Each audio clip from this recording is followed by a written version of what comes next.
जय जिजाऊ, मी आशिष मगर. स्वागत आहे तुमचं एटीएम गुरु युट्यूब चॅनलवर. आणि सध्या महाराष्ट्रामध्ये एक महत्त्वाची बातमी, महत्त्वाची घडामोड अशी आहे की प्रवीण गायकवाड जे संभाजी ब्रिगेडचे अध्यक्ष होते त्यांना मारहाण करण्यात आलेली आहे. त्यांच्यावर डांबर किंवा काळं काय वंगण फासण्यात आलेलं आहे.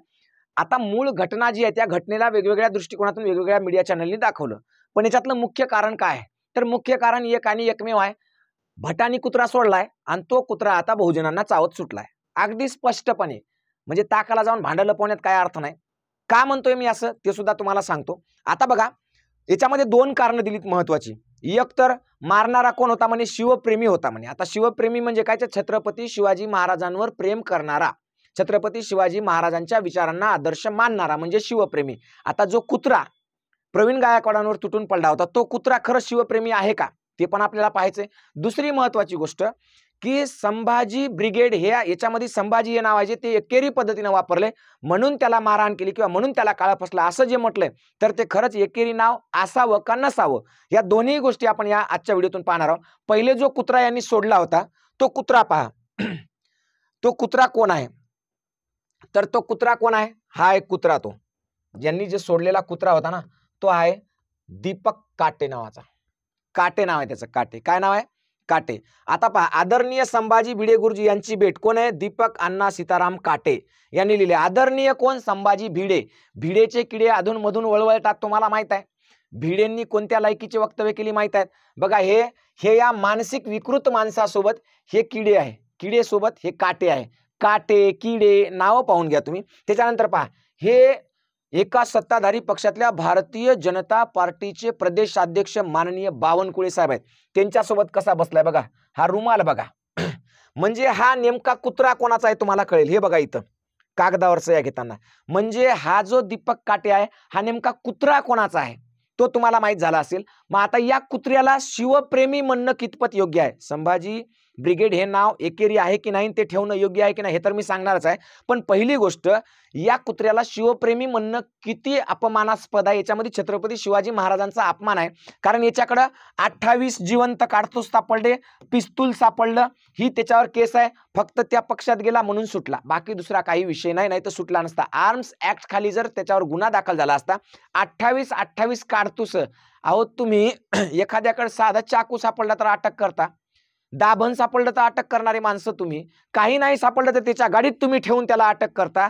आणि याच्याकडे 28 काडतूस सापडले, जिवंत पिस्तूल सापडलं.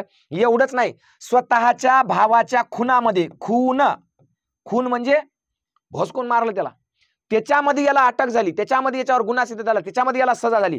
एवढं सगळं असताना याला तुम्ही शिवप्रेमी म्हणता. छत्रपती शिवाजी महाराजांचा विचार काय? छत्रपती शिवाजी महाराज जेव्हा सैन्य पाठवायचे लढायला, तेव्हा सांगायचे की शेतकऱ्याच्या गवताच्या काडीलाही धक्का लागला नाही पाहिजे.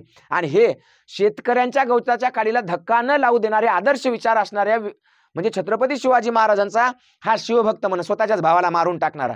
अरे काय दलिंदरांनो बातम्या द्यायला तुम्ही? न्यूज चॅनलवाल्यांनो जरा लाजा, जरा तुमच्या जीवाला लाज वाटू द्या. दलाली करा, पण इतकी बी नका करू की तुमच्या स्वतःच्या लेकरा बाळांनी सुद्धा तुम्हाला बाय बाप म्हणण्याऐवजी दलाल म्हणावं. इतकी दलाली करू नका तुम्ही. उद्या तुमचे लेकर बाळ मोठे होतील ना, तुझा बाप कोण आहे विचारल्यावर त्यांना सांगू नये माझा बाप दलाल आहे म्हणून. त्यांनी सांगावं माझा बाप पत्रकार होता. आणि तुम्हाला जर हे पत्रकार होता, एखाद्या न्यूज चॅनलचा अँकर होता, हे जर तुमच्या लेकरा बाळांनी तुमच्या विचारणाऱ्याला सांगायची अशी जर तुमची इच्छा असेल, तर ही इतकी दलाली करू नका, इतके चाटू नका पाय कोणाचे, हे की नाही, इतकं झेलू नका कोणाला. तर असा हा कुत्रा शिवप्रेमी असू शकत नाही. ज्या न्यूज चॅनलनी ज्यांनी बातम्या लावल्या की शिवप्रेमींनी संभाजी ब्रिगेडला मारलं, तर त्या सगळ्या बातम्या देणाऱ्यांचा आणि त्या सगळ्या चॅनलचा मी इथं जाहीरपणे निषेध करतो. त्या दलिंदरांना एकच सांगतो की तुमच्या लेकरा बाळांनी तुम्हाला दलाल म्हणू नये, बाप म्हणून ओळखावं, दलाल म्हणू नये, माय म्हणून ओळखावं, याची तुम्ही खबरदारी घ्या. बाकी तुमच्या हिशोबाने करा काय करायचं ते, की नाही. पैसा मिळतो म्हणून स्वाभिमान विकायचा नसतो. स्वाभिमानानं जे मिळते त्याच्यात स्वाभिमानानं जगायचं असते, हे तुम्ही समजून घ्या. आता दुसरी महत्वाची गोष्ट, हे आहेत म्हणजे ज्यांना मारलंय किंवा प्रवीण गायकवाड ज्यांच्यावर वंगण वगैरे टाकले, यांनी काय कार्य केलं? एकेरी नाव असावं की नसावं? आता मला साधी गोष्ट सांगा, हे दलिंदर जे आहे, हे मुच्छड, याच्या प्रतिष्ठानचं नाव काय हो? शिव प्रतिष्ठान. काय आहे? शिव नाव एकेरी नाही तर कसं आहे रे? या दलिंदर कुत्र्याला विचारा, हे नाव कसं आहे? इथं सुद्धा लिहिलंय त्यानं, संभाजी भिडे, आहे की नाही. शिव प्रतिष्ठानचे, शिव प्रतिष्ठान, शिव मध्ये शिवाजी महाराज, छत्रपती शिवाजी महाराज प्रतिष्ठान असं नाव का नाही? तेव्हा तुम्हाला लाज वाटत नाही का? तेव्हा तुमचा हा जो प्रेम, ही जी भक्ती आहे, तेव्हा कुठं जाते? तुम्हाला अक्कल आहे का? शिवप्रतिष्ठानमध्ये सुद्धा शिव आहे, मग त्याचं काय करायचं? अरे दलिंदरांनो, एखादं नाव आदरार्थी घेणं आणि एखाद्या नावाचा अपमान करणं याच्यातला फरक कळते का? जेव्हा छत्रपती संभाजी महाराजाचं नाव एका बिडीला दिलं, संभाजी बिडी म्हणून, है की नाही? काय नाव दिलं? संभाजी बिडी. तेव्हा ते संभाजी बिडीच्या विरोधात केस लढवणारे, त्यांच्या विरोधात आंदोलन करणारे, ते संभाजी नाव एखाद्या घाणेरड्या गोष्टीला देऊ नका सांगणारे कोण आहे? ते हे प्रवीण गायकवाड आहेत. यांनी ते काढायला लावलं. जेव्हा दादोजींच्या नावानं राष्ट्रमाता जिजाऊंची बदनामी करण्यात आली, तेव्हा भांडारकर कोण फोडली? संभाजी ब्रिगेडनं. जेव्हा जेव्हा या महाराष्ट्रामध्ये छत्रपती शिवाजी महाराजांचा आणि छत्रपती संभाजी महाराजांचा अपमान झाला किंवा त्यांचा अपमान करण्याचा प्रयत्न केला, त्यांच्याबद्दल वाईट साईड बोललं, तेव्हा तेव्हा संभाजी ब्रिगेड रस्त्यावर उतरली आणि त्यांनी अशा बोलणाऱ्यांना धडा दाखवून दिला. काटे तुझ्यामध्ये इतकं धमक होती आणि तू जर कुत्रा नसशील आणि खरा शिवभक्त होता तर छत्रपती शिवाजी महाराजांचा पुतळा पडला कोकणात, त्या ज्यांनी पाडला त्यांचं काय केलंस तू? तो छिंदम नालायक बोलला छत्रपती शिवाजी महाराजांच्या विरोधात, त्यांचं काय केलंस तू? कोरटकर बोलला, त्यांचं काय केलंस तू? सोलापूरकर बोलला, त्यांचं काय बोललास? त्यांचं काय केलंस तू?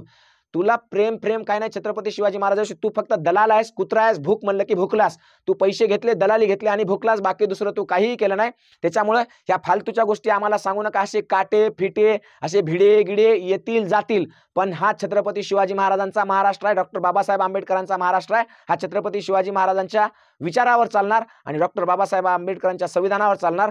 संभाजी ब्रिगेडला इतकं हलक्यात घेऊ नको, नाहीतर याचे परिणाम वाईट होतील, हे मी स्पष्टपणे सांगतो. राहिला प्रश्न की तुम्ही असं का बोललात आणि तसं का बोललात, मला काही फरक पडत नाही. मला फरक पडतो फक्त माझ्या छत्रपती शिवरायांच्या विचारांना जिथं जिथं म्हणजे तिलांजली व्हायला जाईल, जिथं जिथं छत्रपती शिवाजी महाराजांच्या विचारांचा खून होईल, जिथं जिथं संविधानाचा खून होईल, तिथं तिथं मी बोलत राहणार. हे काळ्या दगडावरचं शाश्वत सत्य आहे, रेष आहे, हे पक्क समजून घ्या. एवढंच नाही तर आपण नुसतं बोलत नाही, करतो सुद्धा. महाराष्ट्रातल्या 15,000 मुलांना आपण नवोदयला फ्री शिकवतोय, 15,000 मुलांना फ्री बॅच शिकवतोय.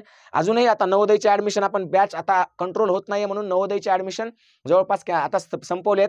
आता संपूर्ण नवोदयची फ्री बॅच अजूनही चालेल. ज्याला कोणाला फ्री ऍडमिशन करायचं असेल त्यांनी करू शकता. फक्त रजिस्ट्रेशन फी आहे, ती पण ॲपची. ॲपला खर्च लागतो भाऊ, इंटरनेटला ठेवायला किंवा प्ले स्टोअरला ठेवायला, तर ते ॲप हँडलिंग चार्जेस आहेत. माझं काही नाही, फक्त ते ॲपचा तेवढा खर्च आहे. ॲपेक्सचा कुठेही चेक करा, ॲपचा खर्च तेवढा भरायचा आणि संपूर्ण नवोदयची बॅच फ्री घेऊन टाकायची. काही रुपया द्यायचा नाही, काय नाही. या बहुजनांसाठी मला करायचं, खेड्यापाड्यातल्या लेकरासाठी करायचं.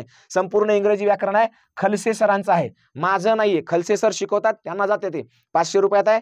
5वी ते 12वी पर्यंत प्रत्येक लेकरू ही व्याकरणची बॅच लावू शकतं. त्याच्यानंतर पहा, इंग्रजी बोलायला शिका. इंग्रजी जर शिकायचं असेल बोलायला, तर ही एक बॅच आहे न्यायमूर्ती गायकवाड सरांची. हे सगळं त्यांच्याकडे जातं. न्यायमूर्ती गायकवाड सरांची बॅच आहे. आणि आपला आहे मराठी व्याकरण, ज्याच्यात आपण फक्त 100 रुपये फीस ठेवली. मार्केटमध्ये 3,000 5,000 रुपये फीस आहे. फक्त 100 रुपयामध्ये तुम्ही कितीही अभ्यास करा, कितीही दिवस करा आणि कितीही वेळा, काही टेन्शन नाही. आपलं काम आहे बहुजनांना शिकवणे, बहुजनांच्या डोक्यामध्ये सशक्त असा मेंदू निर्माण करणे आणि जिथं जिथं बहुजनांवर अन्याय होईल तिथं तिथं त्यांच्या विरोधात बोलणे. परत एकदा शेवटची विनंती करतो, एटीएम गुरु एज्युकेशन हे ॲप प्ले स्टोअरवरून डाउनलोड करून घ्या आणि ह्या सगळ्या बॅचेस तुम्ही घेऊ शकता. आणि एटीएम गुरु या चॅनलला सबस्क्राईब करा. एवढं बोलतो थांबतो. जय जिजाऊ, जय शिवराय, धन्यवाद.